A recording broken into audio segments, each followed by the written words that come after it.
January 1945.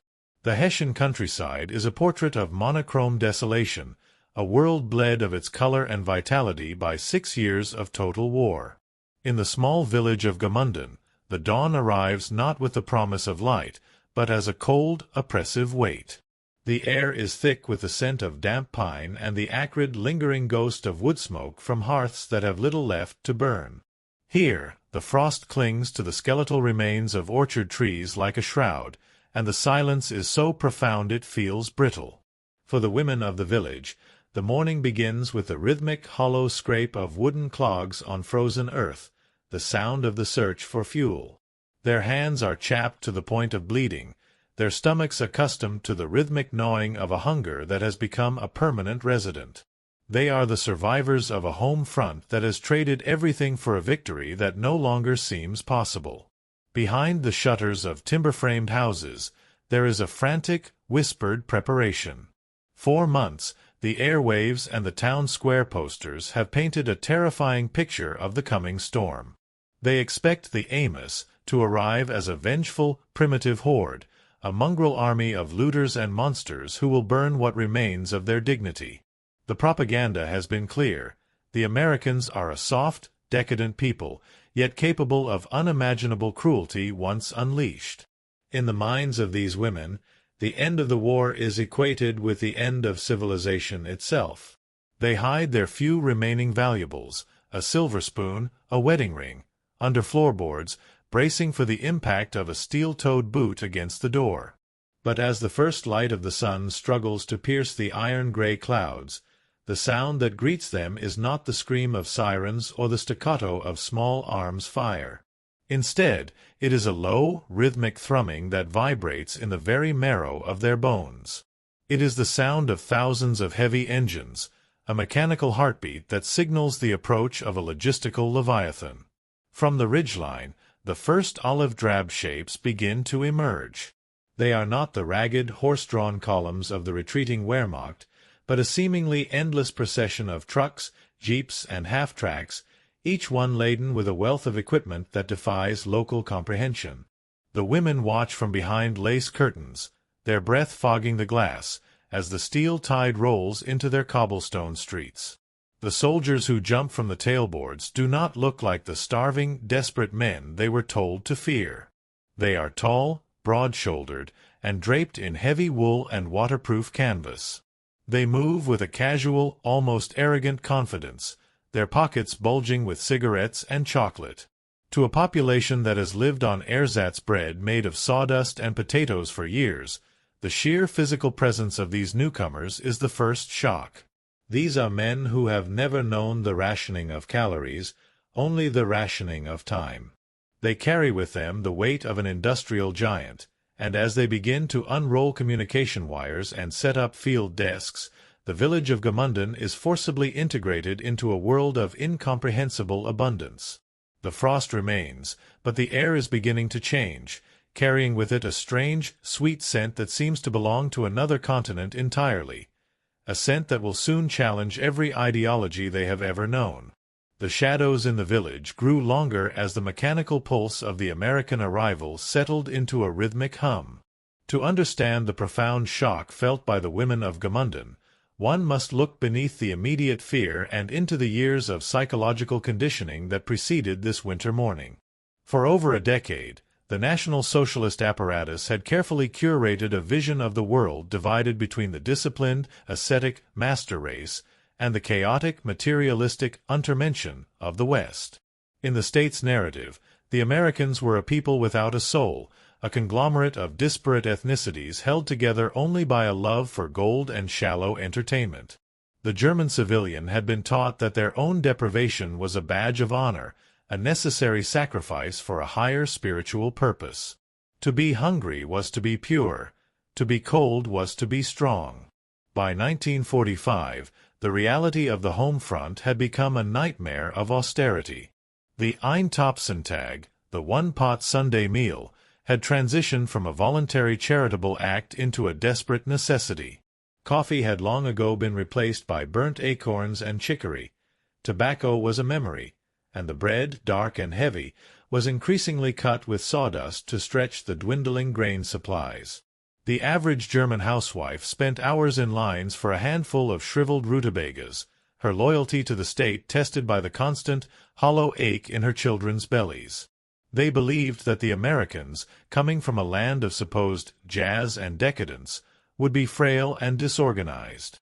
They expected to see an army that reflected the moral rot they had been promised existed in democracy. Instead, the historical reality presented a terrifying contradiction. The soldiers moving through the village square were draped in high-quality wool, their boots were sturdy and waterproof, and their faces lacked the sallow, sunken look of the German men who had been sent to the Eastern Front. The sheer volume of material accompanying them, the mountains of crates marked with the U.S. stencil, began to tell a story that no propaganda broadcast could counter. For every German soldier, there were 4 tons of American supplies moving across the Atlantic, a logistical miracle that the Third Reich's leadership had dismissed as impossible. The emotional weight of this realization was paralyzing. If the Americans were as decadent as the radio claimed, how could they possess such overwhelming power? The women watched as the soldiers casually tossed aside half-eaten bars of high-calorie chocolate or shared tins of meat with the stray dogs of the village. This was not the behavior of a starving, desperate enemy. It was the behavior of a nation that possessed so much it had forgotten the meaning of scarcity. As the sun began to set over the frozen hills, a subtle but permanent crack appeared in the ideological foundation of the village. The fear of violence was slowly being superseded by a more profound and unsettling realization. They had been lied to, not just about the enemy's cruelty, but about the enemy's strength. In the center of the square, a group of soldiers began to unload large wooden crates. Inside, nestled in protective straw, sat rows of bright, spherical objects, a burst of impossible color against the gray slush of the German winter.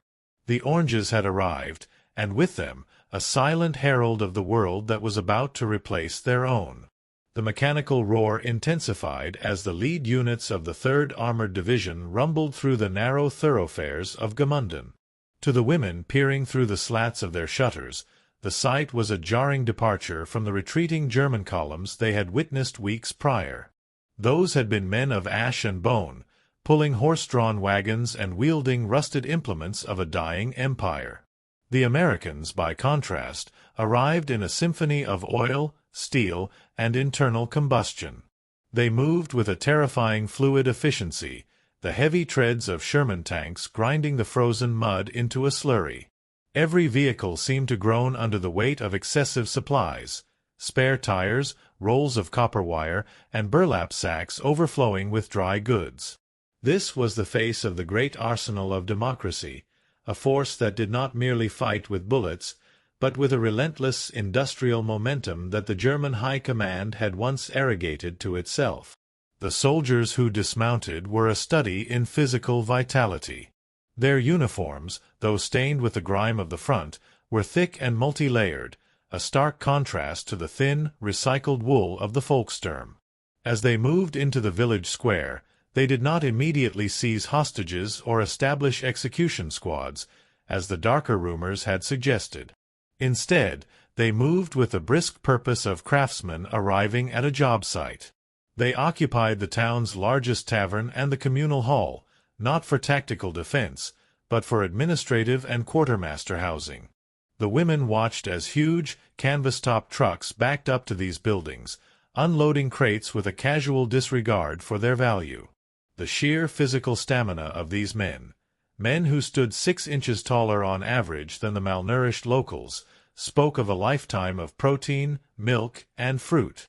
As the occupation took hold within the first few hours, the atmosphere shifted from one of acute terror to a dazed, watchful apprehension. The GIs moved through the streets with a strange, unhurried gait, chewing on gum and offering casual nods to the elderly. They were a people who seemed to carry their home with them. They did not look like men who had traveled thousands of miles across a hostile ocean to a foreign land. They looked as though they owned the landscape simply by standing on it. In the center of the square, a field kitchen was established, a compact, efficient unit of burnished metal and roaring gasoline burners. It was here that the true nature of the American presence began to manifest. The sound of heavy hammers on crate lids echoed through the valley, and as the wood splintered, it revealed a treasure trove of the impossible. To the German women, who had been taught that the West was crumbling under its own decadence, the sight of a single soldier carelessly peeling a bright, thick-skinned orange was more devastating than any artillery barrage. The fruit was a vibrant, citrus-scented anomaly in a world of gray snow and brown potatoes, a sun-drenched symbol of a nation that could afford to send luxuries to the edge of the abyss. By mid-morning, the logistical heart of the occupation centered on the village's communal kitchen and the adjacent tavern. Under the watchful eyes of weary but efficient quartermasters, several local women were summoned to assist in the preparation of what they assumed would be a meager ration. They entered the space with heads bowed, expecting the grim atmosphere of a forced labor detail. Instead, they were met with a sensory assault that defied their understanding of a world at war. The American cooks, men with rolled-up sleeves and a brisk, professional demeanor, moved amidst a mountain of supplies that seemed to grow with every truck that backed into the courtyard. The German women were positioned at long wooden tables, but the ingredients placed before them were not the shriveled root vegetables or the bitter, gray flour they had spent years stretching to the breaking point. The first crates were pried open with heavy iron bars, the wood groaning as it yielded to reveal the American gold.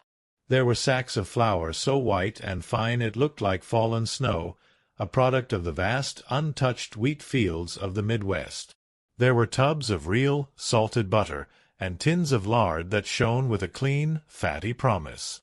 To these women, who had learned to make a single loaf of bread last a week by adding sawdust and potato peelings, the sight of such pure, unadulterated ingredients was physically staggering. They handled the white flour with a reverence usually reserved for religious icons, their fingers tracing the silkiness of a substance they had thought lost to history. The air in the kitchen began to change as the roaring gasoline burners of the M1937 field ranges were ignited, a sound like a low-flying aircraft that signaled the start of a production line of calories. The emotional contrast was sharpest when the symbolic oranges were brought in. Crates upon crates of the fruit were stacked against the walls, their bright, citrus scent cutting through the heavy smell of diesel and damp wool. One of the cooks, a sergeant from Florida, casually sliced an orange and handed a section to an elderly woman whose hands were shaking as she scrubbed a pot. She stared at it for a long moment, the vibrant orange flesh glistening in the dim light of the kitchen.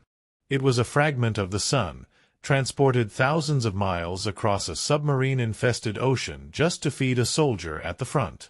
It was the ultimate proof of a logistical superiority that made the German concept of total war look like a desperate, amateurish struggle. As they began to crack hundreds of eggs into massive steel bowls, eggs that had been powdered but remained a miracle of protein, the women realized they were not merely helping to cook a meal. They were participating in an industrial process. The Americans were not just occupiers. They were the representatives of a system of abundance that viewed the fulfillment of a soldier's appetite as a strategic necessity.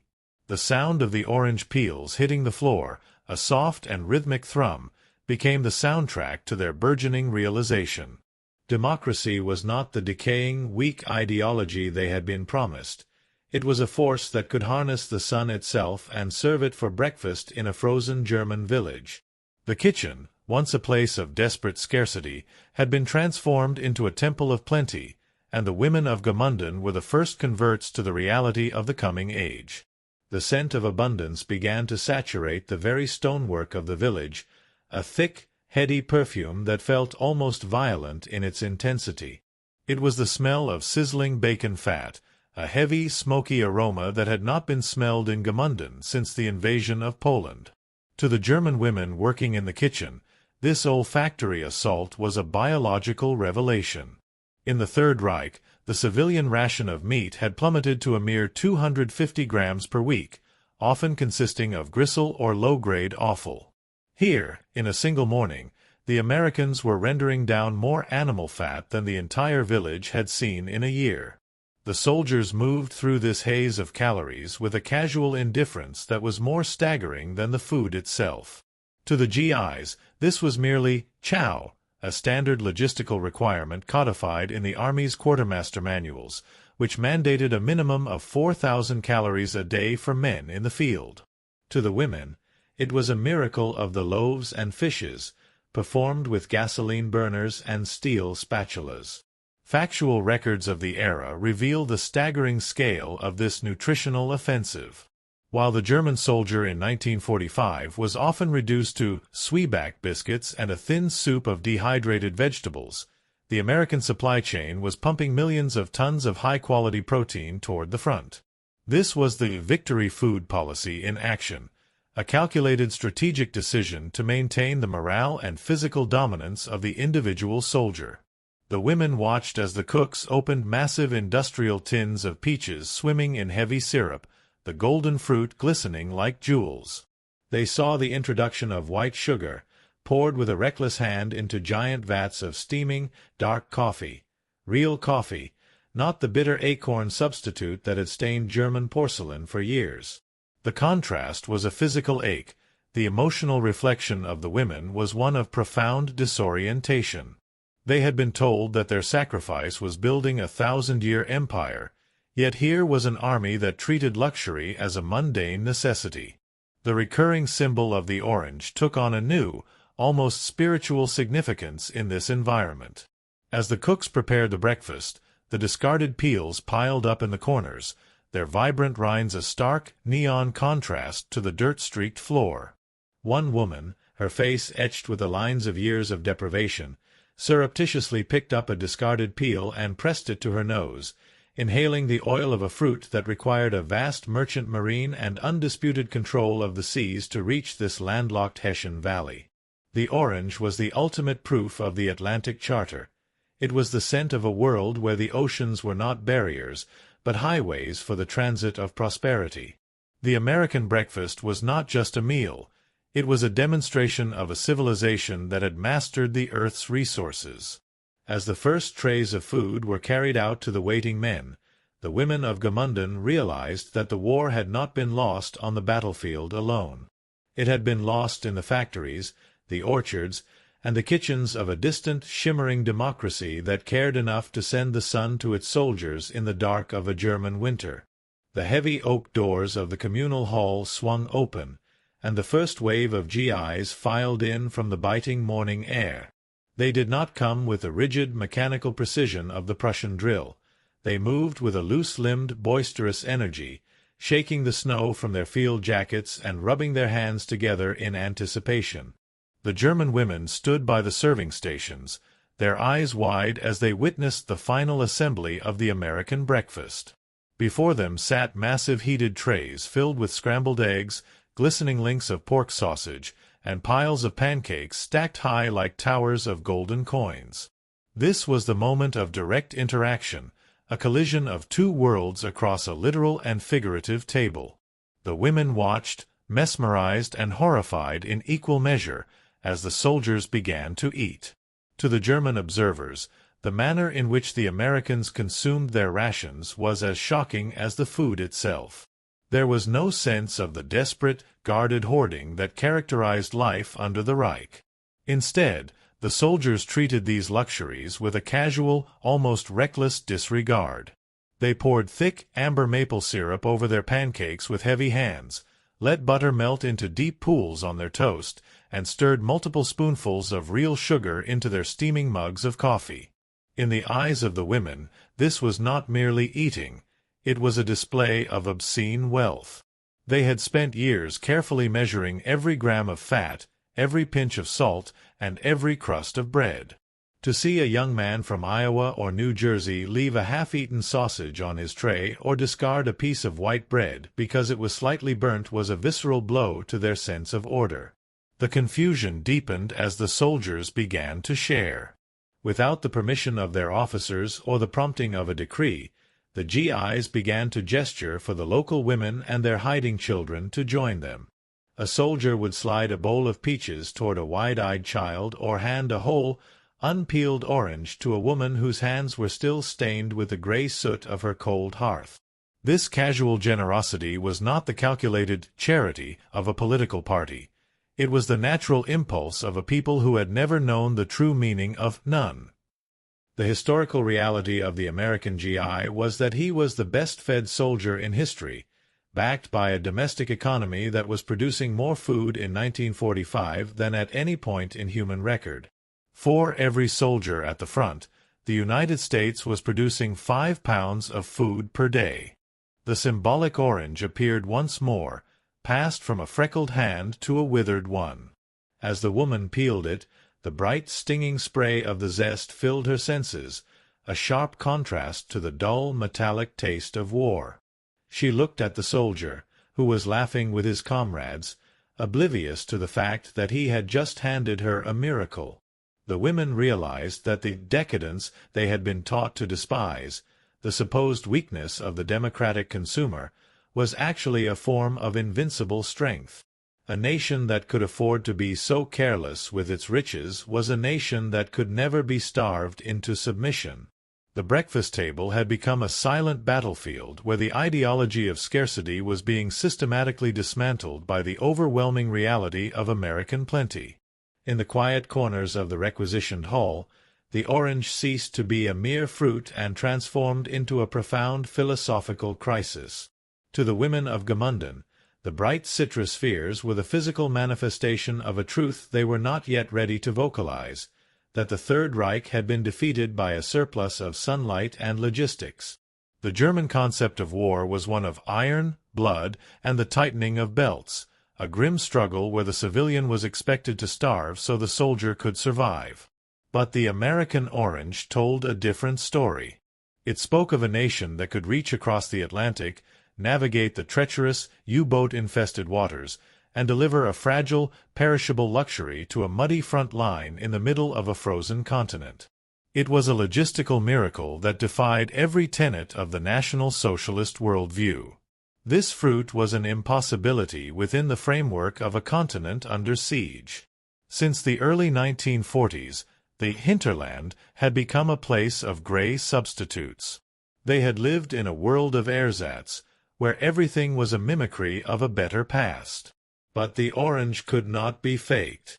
Its scent, sharp and aggressive, filled the room, cutting through the heavy odors of damp wool and diesel.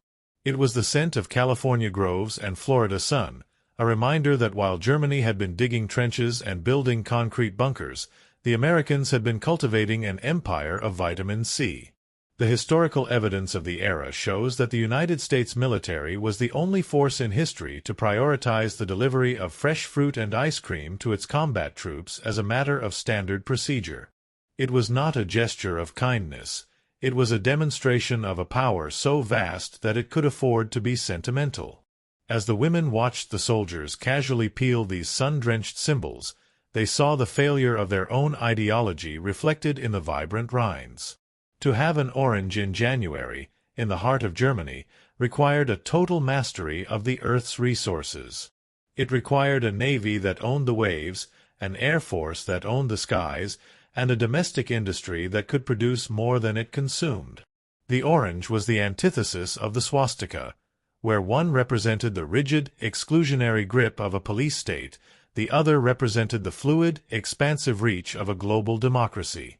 The women touched the textured skin of the fruit with a sense of awe that bordered on the religious. They realized that you cannot defeat a nation that can ship the summer to you in the dead of winter. The orange was no longer a breakfast item. It was the final, undeniable proof that the world they had believed in was a hollow shell, and that the decadent West possessed a vitality that was as unstoppable as the sunrise. The internal architecture of the German psyche, reinforced by a decade of relentless conditioning, began to crumble beneath the weight of a breakfast plate. For years, the women of Gamundan had been told that democracy was a corrosive, enfeebling force, a system that produced men who were soft, undisciplined, and incapable of the heroic sacrifice required by the thousand-year Reich. They had been taught to view the American melting pot as a source of terminal weakness. Yet, as they stood in the steam-filled hall, the physical evidence of the contrary was overwhelming. The GIs did not look like the products of a dying system. They were radiant with a vitality that could only be forged in a land of unrestricted liberty and caloric surplus. The cracking of ideology occurred not through a political lecture, but through the observation of a young American soldier laughing as he shared a tin of sweetened condensed milk with a local orphan. This was the death of a myth. The decadence they had been instructed to hate was, in reality, a level of logistical and economic freedom that the German state could not replicate even at the height of its power. The women looked at their own hands, thin, scarred by the labor of scarcity, and then at the Americans, who handled luxury with the nonchalance of a birthright. The realization was bitter. Their sacrifice had not been for a glorious future, but for a hollow, resource-starved lie. The German ideology had demanded that the individual suffer for the state, while the American system seemed to function on the radical premise that the state existed to provide the individual with an orange in the middle of a war zone. The transformation of their internal state was marked by a shift from fear to a quiet, dazed resentment toward their own fallen leaders. The propaganda had prepared them for a battle of wills against a weak foe, but it had not prepared them for a battle of resources against a titan.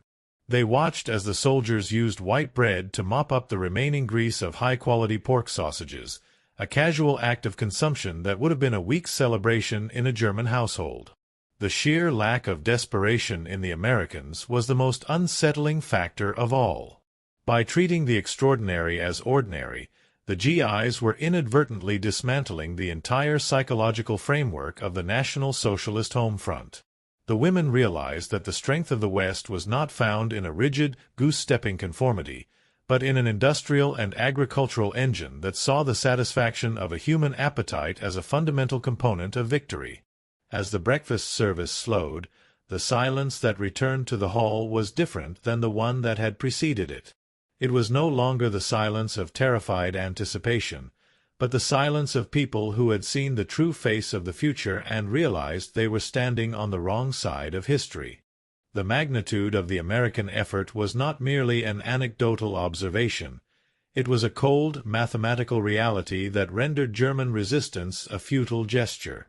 As the breakfast in Gmunden reached its peak, the data of the harvest manifested in every mouthful. In 1944 alone, American farmers had produced over 100 billion pounds of milk and nearly 5 billion dozen eggs. While the German rail network was being pulverized into twisted scrap metal, the United States was managing a miracle of movement, ensuring that a soldier 3,000 miles from home was better fed than a civilian in Berlin.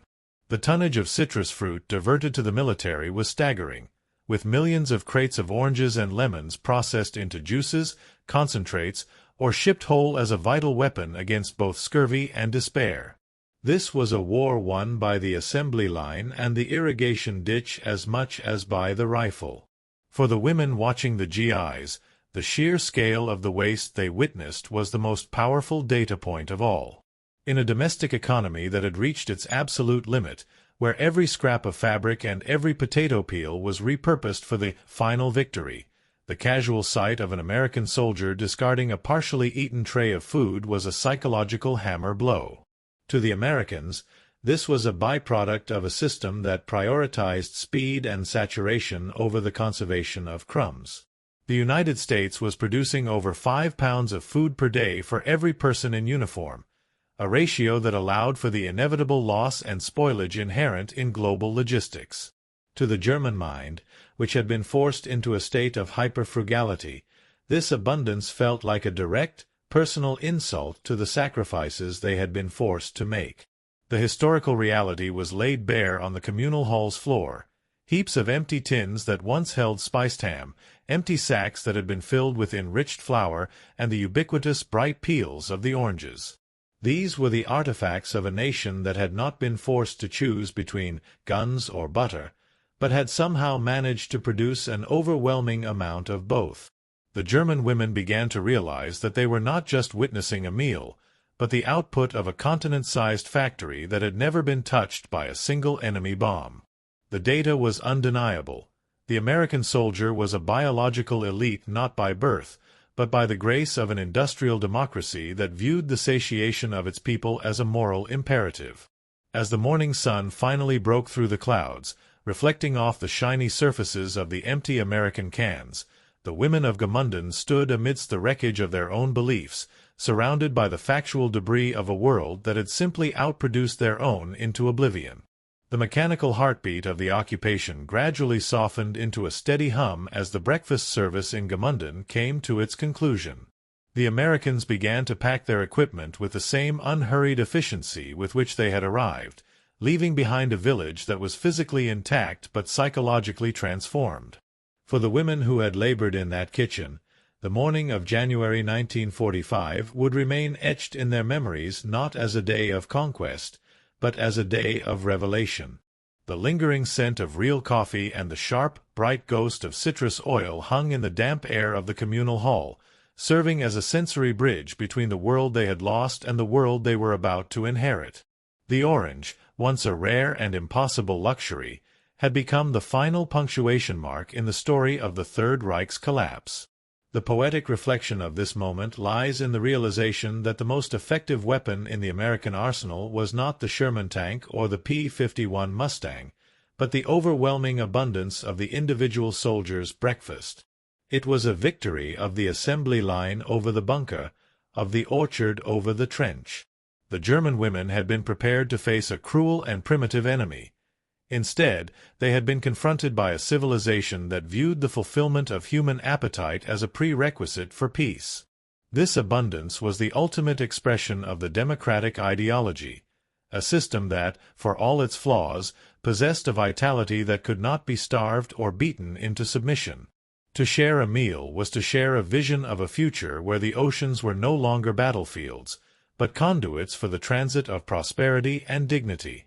In the decades that followed, the memory of that breakfast would serve as a foundation for a new Germany, one built on the very principles of abundance and freedom that had once seemed so alien. The taste of that first orange was the taste of the post-war world, a world where the sun was no longer a distant, ideological symbol, but a tangible reality delivered in a crate. The women of Gamunden had witnessed the end of an empire of scarcity and the birth of a global era defined by the logistics of plenty. As they watched the last American trucks roll out of the village toward the heart of the collapsing Reich, they understood a larger truth, that a nation which can afford to be generous in the middle of a war is a nation that has already won the peace. The orange had done what 1,000 speeches could not. It had proven that the light of a distant democracy was stronger than the darkness of a local tyranny.